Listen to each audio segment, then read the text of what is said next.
오늘 우리에게 주신 하나님의 말씀은 디모데전서 2장 1절부터 15절까지의 말씀입니다. 제가 가지고 있는 신약성경 페이지 338면에 있습니다. 디모데전서 2장 1절부터 15절의 말씀을 우리 모두 함께 합독하며 읽겠습니다. 함께 읽겠습니다. 그러므로 내가 첫째로 권하노니 모든 사람을 위하여 간구와 기도와 도구와 감사를 하되 임금들과 높은 지위에 있는 모든 사람을 위하여 하라.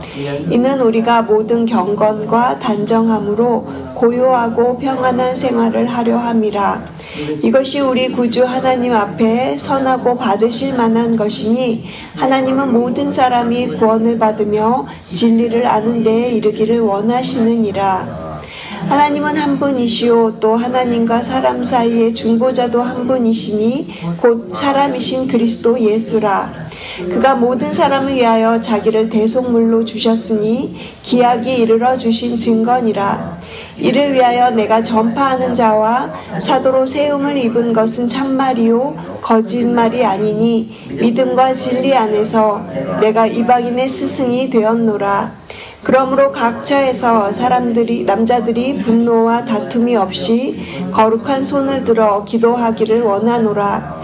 또 이와 같이 여자들도 단정하게 옷을 입으며 소박함과 정절로서 자기를 단장하고 따은 머리와 금이나 진주나 값진 옷으로 하지 말고 오직 선행으로 하기를 원하노라. 이것이 하나님을 경외한다 하는 자들에게 마땅한 것이니라. 여자는 일체 순종함으로 조용히 배우라. 여자가 가르치는 것과 남자를 주관하는 것을 허락하지 아니하노니 오직 조용할지니라. 이는 아담이 먼저 지음을 받고 하와가 그 후며 아담이 속은 것은 아니요 여자가 속아 죄에 빠졌음이라.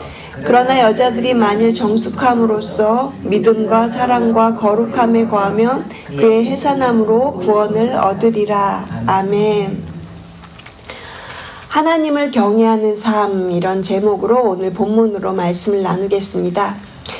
오늘 저희가 나눌 말씀은 디모데전서 2장 전체의 말씀입니다. 오늘 말씀을 크게 두 부분으로 나눌 수 있습니다. 먼저는 1절부터 8절까지 기도에 대한 권면이고요. 그리고 9절부터 15절까지는 여성에 대한 바울의 권면이라고 할 수가 있습니다. 오늘 우리의 삶 속에서 하나님의 뜻을 어떻게 이루어갈 수 있는지, 어떻게 살아갈 수 있는지 함께 오늘 디모데전서 2장 전체 말씀 속에서 생각해 보려고 합니다. 먼저는 1절부터 8절까지 기도에 대한 바울의 가르침입니다. 그 당시 이 초대교회가 바깥으로는 박해를 받고 있었고요. 그리고 이 교회 안에서는 거짓 교사들, 그러니까 이단들로 인해서 굉장히 혼란을 겪고 있던 시대였습니다. 바울은 이러한 혼란 속에서 제일 먼저 기도를 회복하라고 그렇게 말을 합니다. 우리 함께 1절 말씀을 같이 읽겠습니다. 그러므로 내가 첫째로 권하노니 모든 사람을 위하여 간구와 기도와 도구와 감사를 하되. 기도의 모습에 대해서 네 가지의 형태로 이렇게 표현을 하는데요. 간구, 기도, 도구, 감사를 이야기를 하고 있습니다. 첫 번째 간구는요, 이건 평소에 저희가 하는 기도죠. 하나님 이것 좀 도와주세요. 저 너무 힘들어요. 뭐 이런 식으로 우리의 마음을 솔직하게 하나님께 털어놓는 그런 개인적인 기도를 말합니다. 그리고 두 번째는 기도입니다. 여기서 말하는 이 기도는요, 공동체가 함께 드리는 그런 공적인 기도를 뜻합니다. 그러니까 우리가 함께 모여서 드리는 예배, 찬양, 감사기도, 뭐 이런 예배 전체가 하나님께 올려드려지는 그런 기도라고 보시면 될 것 같습니다. 그리고 세 번째는 도구가 나오는데요. 우리가 흔히 말하는 중보기도입니다.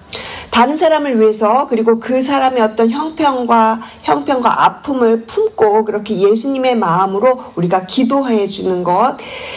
사실 이 중보라는 단어 자체는 예수님 한 분에게만 쓸 수 있는 단어지만요. 그렇지만 이 중보가 꼭 어떤 중재나 어떤 그런 일반적인 단어로도 쓰이기 때문에 이렇게 꼭 뭐 중보기도라는 단어를 사용하지 못한다 이런 것은 아니고요. 우리가 흔히 중보기도라고 이렇게 이야기를 하는 것이 바로 여기서 말하는 도구의 기도라고 할 수 있습니다.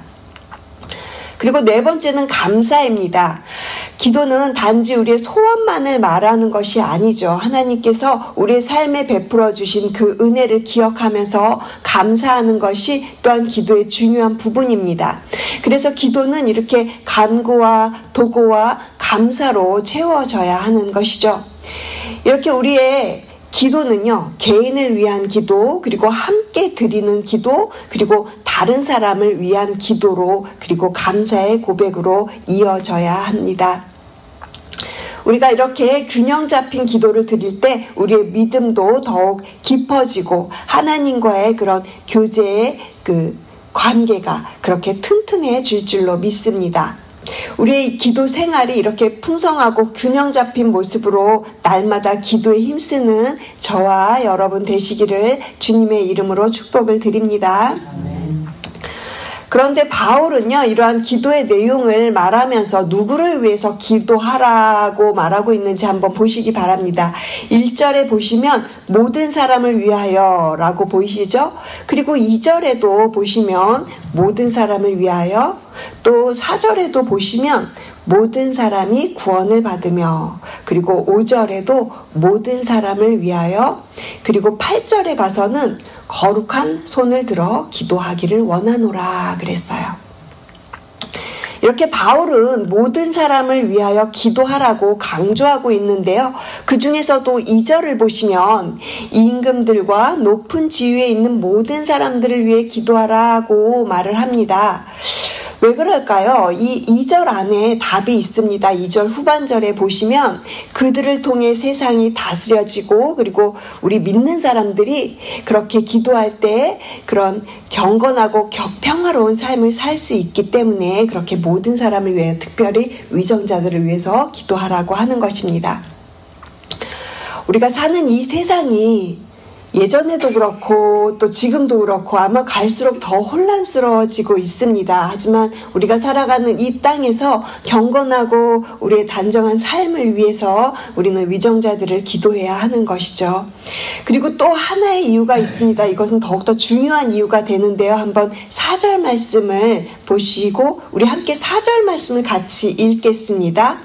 하나님은 모든 사람이 구원을 받으며 진리를 아는 데 이르기를 원하시느니라. 하나님은 모든 사람이 구원을 받고 진리를 알기를 원하신다고 그렇게 말씀을 하십니다. 이 말씀은요, 베드로후서 3장 9절에서도 비슷하게 표현되고 있어서 제가 한번 읽어드리겠습니다. 주의 약속은 어떤 이들이 더디다고 생각하는 것 같이 더딘 것이 아니라 오직 주께서는 너희를 대하여 오래 참으사 아무도 멸망하지 아니하고 다 회개하기에 이르기를 원하시느니라. 원하시느니라 그랬어요. 하나님께서는 모든 사람이 다 주께로 돌아오기를 원하신다는 것입니다. 이것이 하나님의 뜻입니다. 그래서 우리가 기도해야 하는 것이죠. 기도할 때 하나님은 사람들의 마음을 움직여 주시고, 그리고 우리가 기도할 때 성령께서 그렇게 사람들로 하여금 진리를 깨닫게 하시고 또 예수님을 믿을 수 있도록 주께로 돌아오게 하는 역사가 일어나는 것입니다. 그래서 예수님은 이 일을 위해서 하나님이신 그분이 우리의 육신과 똑같은 이 몸을 입으시고 이 땅에 오셨고요. 하나님과 사람 사이에 우리의 중보자가 되어주신 것입니다. 그러므로 우리는 이 예수님의 마음을 품고, 그리고 각자에 있는 자리에서 이웃의 구원을 위해서 우리가 기도해야 할 줄로 믿습니다. 하나님의 뜻이 세상 속에서 이루어지기를 그렇게 소망하면서 묵묵히 기도의 자리를 지켜내시는 저와 여러분 되시기를 주님의 이름으로 축복을 드립니다. 이제 저희가 9절부터 15절까지를 살펴볼 건데요. 이 부분은 여성에 대한 바울의 권면입니다. 이 말씀은 자칫 그냥 읽었을 때 굉장히 오해를 불러일으킬 수 있는 그런 부분이에요. 마치 여성을 이렇게 억압하고 활동을 제한하는 것처럼 보일 수 있기 때문이죠. 하지만 이 말씀을 했던 그 당시의 배경, 그리고 그 당시의 교회의 상황을 조금 이해하고 우리가 이 부분을 살펴봐야 됩니다. 우리 함께 먼저 9절 말씀, 10절 말씀을 한 목소리로 같이 읽겠습니다. 또 이와 같이 여자들도 단정하게 옷을 입으며 소박함과 정절로서 자기를 단장하고 따은 머리와 금이나 진주나 값진 옷으로 하지 말고 오직 선행으로 하기를 원하노라. 이것이 하나님을 경외한다 하는 자들에게 마땅한 것이니라. 9절에서 이 사도 바울은요, 여성들에게 단정한 옷차림 그리고 소박함과 정절하라 이렇게 권면하고 있습니다. 여기서 소박함이라는 말은 단지 검소하다, 물론 이런 뜻도 포함되어 있지만요, 그보다 더 한 걸음 나아가면 부끄러움을 아는 마음이라는 뜻도 포함되어 있다고 그래요. 그러니까 과도하게 자신을 드러내거나 그리고 사치스럽게 꾸미는 것은 하나님 앞에서 합당하지 않다라는 그런 의미로 사용된 말입니다. 그리고 정절이라는 말도요, 단지 어떤 성적인 정결함만을 뜻하는 것이 아닙니다. 나의 마음과 그리고 삶의 태도가 하나님 앞에서 거룩하고 절제된 상태를 의미하는 단어예요. 다시 말하면 외모보다 우리의 마음을 더 단정히 하고 그리고 삶의 중심을 하나님께 두어라, 이런 뜻에서 하고 있는 이야기입니다. 하나님 앞에서 우리의 마음과 행실을 어떻게 가꾸고 있느냐, 그것이 중요하다라는 것을 말하는 것이죠. 그러니까 여기서 단정함, 소박함, 정결, 이러한 단어들은요, 다 모두 우리의 겉모습만 말하는 것이 아니라 우리의 마음을 살펴보라는 것입니다.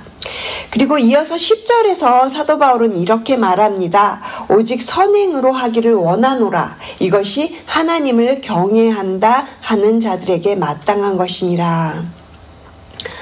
하나님을 진심으로 경외하는 사람이라면 겉모습보다는 삶 속에서 선한 일에 힘써라, 이런 의미예요. 이 선한 일이라는 것, 선행이라는 것은요, 단지 어떤 착한 일뿐이 아니라 하나님을 닮은 이 성품으로 그렇게 이웃을 섬기고 사랑해라, 그리고 경건한 태도로 그렇게 살아가라는 어떤 삶의 방식을 이야기하고 있는 것입니다. 히브리서 13장 16절에서도 하나님이 기뻐하시는 예배자의 모습을 말하고 있어서 제가 히브리서 13장 16절을 읽어드리겠습니다. 오직 선을 행함과 서로 나누어 주기를 잊지 말라. 하나님은 이 같은 제사를 기뻐하시느니라. 그러니까 우리가 선한 일을 하고 그리고 이웃을 섬기며 살아가는 그 삶이 바로 하나님께 드리는 참된 예배, 그리고 하나님이 기뻐하시는 예배자의 모습이라는 것이죠. 계속해서 저희 11절과 15절 말씀 보실 건데요. 이 부분도 자칫 오해를 불러일으킬 수 있는 말씀이에요. 하지만 그 당시의 교회의 배경을 좀 이해할 때 그 의미가 조금 더 우리에게 분명해질 수 있습니다. 지금 이 9절에서는 여자는 교회에서 조용히 배우고 가르치지 말아라 라는 그런 구절이 나오죠.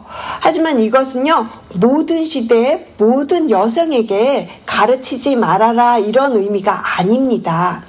성경 전체를 보면 말씀을 가르치고 예언한 여성들의 모습들도 많이 나와요.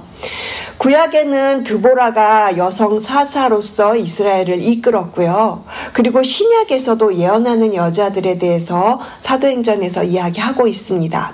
디모데 역시도 사실 어머니와 그리고 외할머니의 가르침을 통해서 신앙을 배웠다고 디모데 후서에서 말하고 있죠. 그리고 디도서 2장에 보면은 나이든 여성들은 선한 것을 가르치라고 이렇게 권면하는 모습도 나와 있습니다. 그렇다면 왜 이 부분에서는 사도 바울이 이렇게 여성들에게 가르치지 말아라 이런 말을 했을까요? 초대교회 당시에 그 배경을 좀 살펴보면 여성들이 교육받을 기회가 거의 없었습니다. 말씀을 제대로 배울 수 있는 통로가 전혀 없었어요. 가정에서 남편을 통해서만 말씀을 배울 수가 있었습니다. 여성들이 은혜를 받고 말씀을 배우고 싶고 이렇게 열망이 굉장히 강렬했을 그때에, 그리고 그 교회에는 특별히 그 당시에 이단들이 굉장히 이렇게 혼란스러움을 주고 있던 시대적인 상황이 있었어요. 그러니까 이 이단들이 아무래도 여성들에게 그런 어떤 엉뚱한 가르침을 가르치고요. 그리고 그런 것들이 교회 안에서 혼란을 일으켰던 것이죠.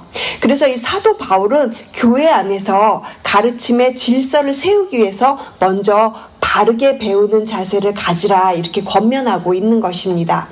아무나 가르쳐서는 안 되죠. 그리고 제대로 배우지도 않은 상태에서 말씀을 전하는 것은 조심해야 한다, 이런 뜻에서 지금 사도 바울이 이야기하고 있는 것입니다. 그래서 사실 이 구절은 여성뿐만이 아니라 모든 성도에게 주시는 말씀입니다. 말씀을 가르치고 배우는 일에는 늘 겸손과 그리고 질서가 있어야 하기 때문에 교회는 그저 말 잘하는 사람이 앞에 서서 가르치는 것이 결코 아니죠. 하나님의 말씀을 바르게 배우고 그리고 바르게 전할 수 있는 그런 거룩한 공동체가 교회이기 때문입니다. 사랑하는 성도 여러분, 오늘 말씀을 통해 하나님께서 우리에게 주시는 메시지는 분명하고 또 간단합니다. 우리가 있는 자리에서 기도의 삶을 회복하고 그리고 경건과 선행으로 각자의 삶을 돌아보고 가꾸라는 것이죠.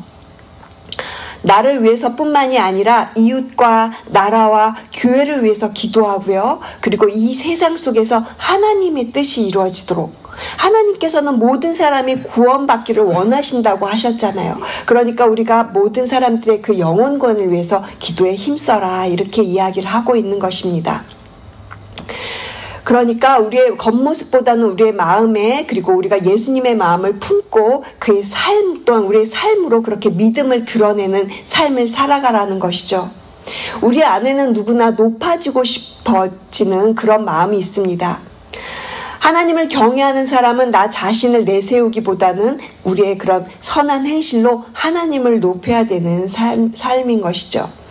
우리가 지난 주일날 들었던 말씀 속에서도요, 비슷한 말씀을 주셨습니다. 사도 바울이 고린도후서 11장에서 그렇게 이야기하였잖아요. 자신의 그 약함을 자랑하는 그런 설교를 우리가 지난 주일날 들었지 않습니까? 사도 바울은 부득불 자랑할진대 자신의 약한 것을 자랑하리라, 이렇게 말했어요. 우리도 이 사도 바울처럼 약한 것을 자랑하려면 예수님의 마음을 품고 더 낮아져야 합니다. 사람은 누구나 다 높은 곳을 지향하기 때문에 자꾸만 우리는 예수님의 마음을 품고 낮은 곳을 살펴보고 낮은 곳에 우리의 마음을 두고 또 우리가 다가가서 다른 사람들에게 먼저 손을 내밀 수 있는 그런 삶을 살라는 것이죠. 그래서 오늘 디모데전서 2장 전체의 말씀도 이렇게 하나님을 경외하는 삶은 이렇게 우리가 외모로 자랑하지 않고 그리고 선행으로 하나님을 높이면서 살아가라, 이러한 삶이 바로 우리가 드려야 할 진정한 예배이며 하나님을 경외하는 사람이 살아가야 할 삶임을 믿습니다. 이러한 삶을 살아가시는 저와 여러분 되시기를 주님의 이름으로 축복을 드립니다. 기도하시겠습니다. 하나님 감사합니다. 오늘 새벽 우리에게 말씀을 들려주시고 또 기도하는 자리로 우리를 부르신 주님의 부르심에 진심으로 감사를 드립니다. 오늘 디모데전서 2장 말씀을 통해서 바울이 에베소 교회에 주는 권면을 우리의 마음에 새깁니다. 우리가 살아가는 이 세상 속에서 모든 사람을 위해 기도하는 자 되게 하시고, 특별히 이 나라를 이끄는 사람들, 그리고 교회를 섬기는 리더들, 그 모든 사람들을 위해서 중보하는 저희 모두가 되게 하여 주시옵소서. 하나님을 경외하는 사람은 선행을 살아간다고 말씀하셨습니다. 우리의 겉모습이 아닌 우리의 마음을 아름답게 가꾸는 자들이 되게 하시고, 우리의 삶을 통해서 주님을 증거하는 우리의 모든 삶이 되게 하여 주시옵소서. 주님, 우리가 더욱더 낮아지고 더 배우고 또 말씀을 사랑하고 순종하는 믿음을 우리에게 허락하여 주시옵소서. 약한 것을 자랑했던 사도 바울처럼 우리도 날마다 주님 앞에 그렇게 겸손하게 서며 예수님의 말씀으로 살아가는 삶이 되게 하여 주시옵소서. 오늘 말씀 붙들고 오늘 하루도 주님 손에 맡깁니다. 우리의 생각과 말과 행실이 주님 보시기에 아름답게 하시고 주님이 기뻐하시는 오늘 하루 그렇게 주님께서 인도하여 주시옵소서. 감사드리며 살아계신 예수 그리스도의 이름으로 기도드립니다. 아멘.